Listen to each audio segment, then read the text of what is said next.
ዛሬ የምናወራው ፍቅረኛችን ወይንም ደግሞ የምንወደው ሰው ሲለየን እንዳንሰባበር የሚጠቅመንን እውቀት ነው። ሁለት የሚዋደዱ ሰዎች አብረው መሆናቸው በጣም ደስ የሚል ነገር ነው። ለህይወታቸውም ደስታን ይጨምርላቸዋል። ነገር ግን የሚኖሩለት ወይንም ደግሞ ህይወታቸው ያ ሪሌሽንሽፕ ብቻ ነው ማለት አይደለም። ይህ ስለ ፍቅር ነው። ቻናላችንን ሰብስክራይብ አድርጋችሁ ስለምትከታተሉ እናመሰግናለን። ቪዲዮ እንደምትወዱ ስለማልጠራጠር ላይክ በማድረግ ጀምሩ። ወደ ቪዲዮ። አንደኛ፣ ሰዎች ሲለዩን የማንሰባበረው ለምን እንደምንኖር ከገባን ነው። ለምን እንደምንኖር ካልገባን ግን ከሰዎች ጋር ያለንን ጊዜ በጣም ኢንጆይ ስለምናደርገው እነሱ ሲለዩን ህይወት ያለ አይመስለንም። ትርጉም አልባ እንሆናለን። እነሱን ካጣናቸው በኋላ ሁሉ ነገር ይቆማል። የሚቀጥል ነገር የለም። ምክንያቱም ህይወትን ወይንም ደስታን የምናውቀው ከዛ ሰው ጋር ብቻ ነው።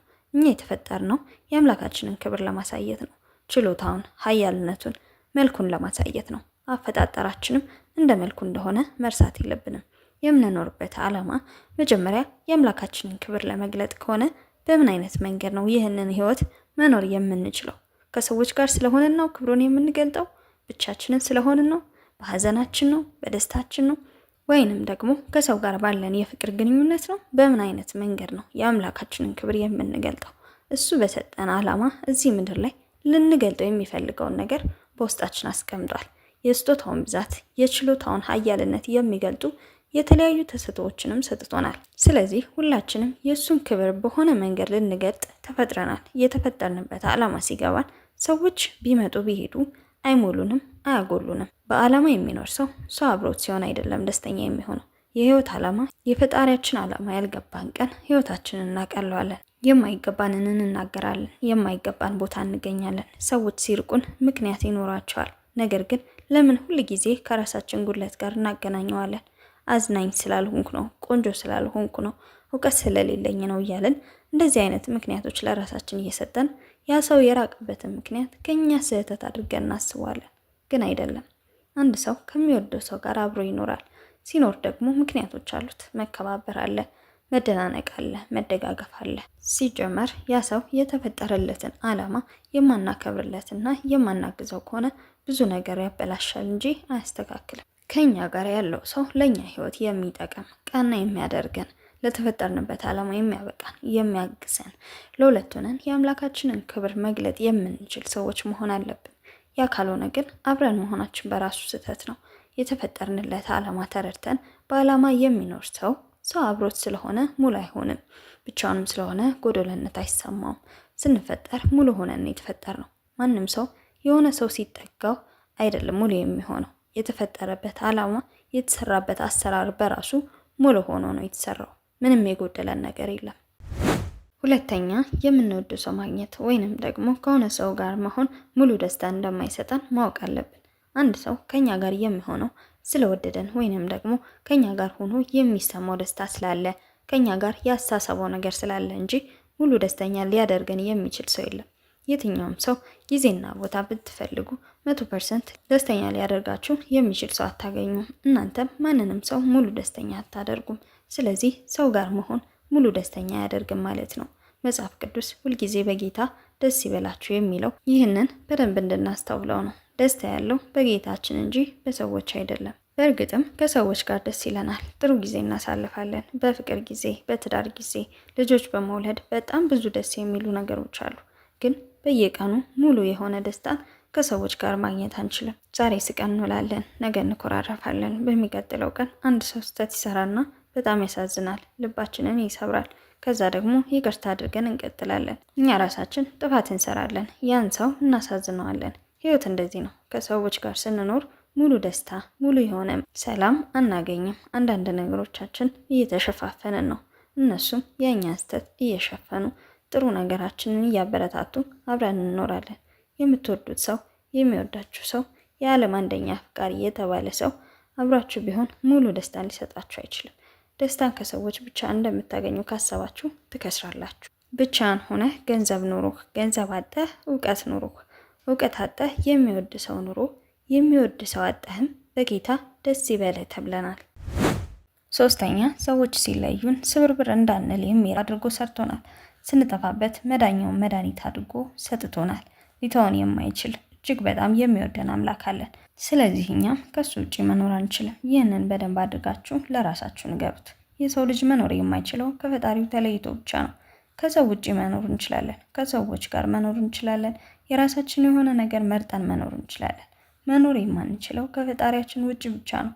ብዙ ጊዜ ሰዎች ሲለዩን ብቻችንን ባዷችንን እንደቀረን የሚሰማን ፈጣሪያችንን ስለማንሰማው ወይንም ደግሞ ከሱ ጋር ኮኔክሽን ስለሌለን ብቻ ነው። ከሰዎች ውጭ መኖር እንደማንችል የምናስብ ከሆነ እነሱን ላለማጣት ያልሆነውን እንሆናለን። ያልተፈጠርንበትን ነገር እናደርጋለን። ለእኛ የማይገባን ቦታ እንገኛለን። ያንን ሰው ላለማጣት ብለን የምንከፍለው ዋጋ የራሳችንን ሕይወት ያሰጣናል። እኛ ሳንኖር ደግሞ ከሌሎች ጋር መኖር አንችልም። መጀመሪያ ለብቻችሁ ፈጣሪያችሁ እንዳሰበው እንዳቀደው እንደ ፍላጎቱ መኖር ካልቻላችሁ ከማንም ሰው ጋር ደስተኛ ሆናችሁ መኖር አትችሉም። አንድን ሰው ላለማጣት ብለን የማይገባን ቦታ ላይ ከምንገኝ ፈጣሪያችንንም የሚያሳዝኑ ነገሮች ከምናደርግ ብቻችንን ሆነን ከሱ ጋር እየተነጋገርን መኖር ይሻላል። ያልተሳሳተ ትክክለኛ መንገድ መኖር የምንችለው ሰዎችን በትክክለኛው ምክንያት እንዲወዱንና እንዲፈልጉን ማድረግ የምንችለው ከፈጣሪያችን ጋር ተስማምተን መኖር ስንችል ብቻ ነው። አራተኛ፣ ከምድር ላይ አንድ ሰው ብቻ ተመርጦ ይህ ለአንተ ወይንም ለአንቺ ተብሎ አልተሰጠንም። የመምረጥ ዕድል የተሰጠን ለእኛ ነው።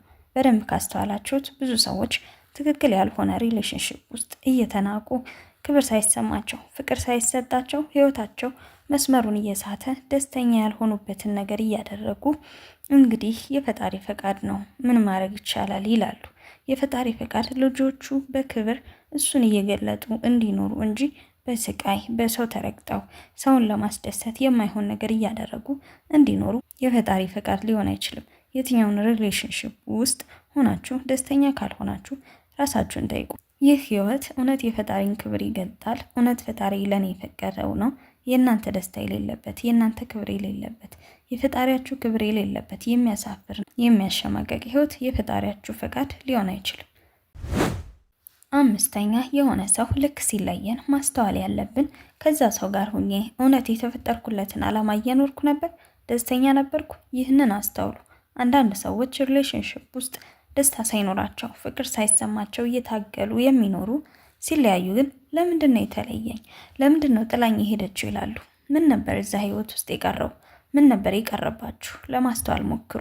ፈጣሪያችሁ የሰጣችሁ ክብር ተገፎ፣ ደስታችሁ ተገፎ፣ እሱ ለፈጠራችሁ ዓላማ መኖር ሳትችሉ እዛ ሪሌሽንሽፕ ውስጥ መሆናችሁ ብቻ ለእናንተ ምን ጥቅም አለው? አንዳንድ ሰዎች ሪሌሽንሽፕ ውስጥ ሆነው የማይናገሩት ብዙ ሚስጥር አላቸው። እንትን እንደምማር እንዲያውቅ አልፈልግም፣ እዚህ ቦታ እንደምሄድ ሚስቴ እንድታውቅ አልፈልግም፣ ይህንን እንደምሰራ ባሌ አያውቅም እያሉ የሚኖሩ ምን ማለት ነው? ራሳቸውን ሳይሆኑ ተደብቀው አስመስለው እየኖሩ ይህን ደግሞ ህይወት ይሉታል። ይህ ህይወት አይደለም። መጀመሪያ ከሰው ጋር አብራችሁ ስትኖሩ ራሳችሁን መሆን እንደምትችሉ ማረጋገጥ አለባችሁ። የተፈጠራችሁለትን ማንነት ይዛችሁ የሚቀበላችሁ የሚወዳችሁ ሰው ነው የእናንተ አፍቃሪ።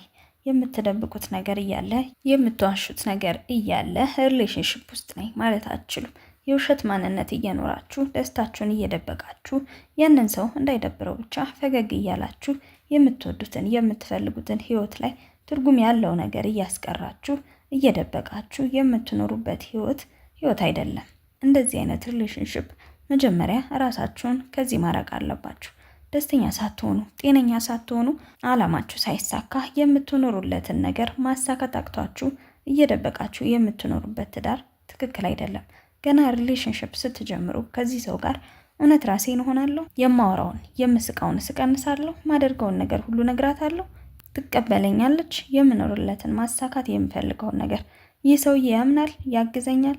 ይህ ሁሉ ካልተሟላ ይህ ሪሌሽንሽፕ እውነተኛ የህይወታችሁ ጉዞ አይደለም። አንድ ጣሪያ ስር አብሮ መኖር ትዳር አይደለም። አንድ አልጋ ላይ ተቃቅፎ መተኛትም ሪሌሽንሽፕ አይደለም። አላማችሁን ስትደጋገፉ የተፈጠራችሁለትን ነገር ያ ሰው ሊያከብረው ሲያግዛችሁ ነው። ይህ ሪሌሽንሽፕ ማለት አንዱ ሌላውን የሚያግዝበት የሚያበቃበት ከፍ የሚያደርግበት ቦታ ነው። በሚስት ውስጥ ያለውን የእግዚአብሔር ክብር መግለጥ የማትፈልግ የማታግዛት የማትተባበራት ሚስቱን ከመማር የሚከለክል ከመታየት የሚከለክል ከስኬት የሚከለክል ስንት ባል ነው ያለው? ስንት ሚስት ናት ባሏ ከሚፈልገው ነገር ከሚኖርለት ነገር የምትከለክለው? ይህ ህይወት ፈጣሪም የሚፈቅደው ህይወት አይደለም። ከተዋደዳችሁ ብቻ አብራችሁ መኖር ትክክል አይደለም። መተጋገዝ፣ አንድ ሌላውን ከፍ ማድረግ አለበት። አስተዋዮቹ ነው የምትኖሩለት ለአንድ ሰው ደስታ አይደለም፣ ለአምላካችሁ ክብር ነው። የምትሄድበትን መንገድ፣ የምትተዋቸውን ሰዎች፣ ወደ ህይወታችሁም የምታስገቧቸውን የምትወዷቸውንም ሰዎች መምረጥ አለባችሁ። ስለወደዳችሁ ብቻ ህይወት ትክክል አይሆንም። ስለተለዩአችሁ ሰዎች እያሰባችሁ አትናደዱ። እነሱ በመሄዳቸው የምታተርፉትን ነገር አስተውሉ። በፊት ያጣችሁትን ነገር አስተውሉ። ለምን ጥላኝ ሄደች፣ ለምን ጥሎኝ ሄደ ከሚለው ጥያቄ በፊት ፈጣሪ የፈቀደውንና የእርሱን ክብር የሚገልጥ ህይወት ነው አይደለም ስኖር የነበረው። የተፈጠራችሁለት ዓላማ ገብቷችሁ የምትኖሩ ከሆነ የሚሄዱትም ሰዎች ይሄዱ፣ መንገዱን ጨርቅ ያድርግላቸው። የሚመጡትም ሰዎች ተመዝነው ነው ወደ ህይወታችሁ መግባት ያለባቸው። ይህ ስለ ፍቅር ነው። ይህንን ቪዲዮ እስከ መጨረሻው ስለተከታተላችሁ አመሰግናለሁ። ሰብስክራይብ ያላደርጋችሁ ሰብስክራይብ አድርጉ። ሀሳብ አስተያየታችሁን ኮሜንት ሴክሽን ላይ አስቀምጡልኝ። ቀጣይ በሌላ ቪዲዮ እስከምንገናኝ ሰላም ሁኑ።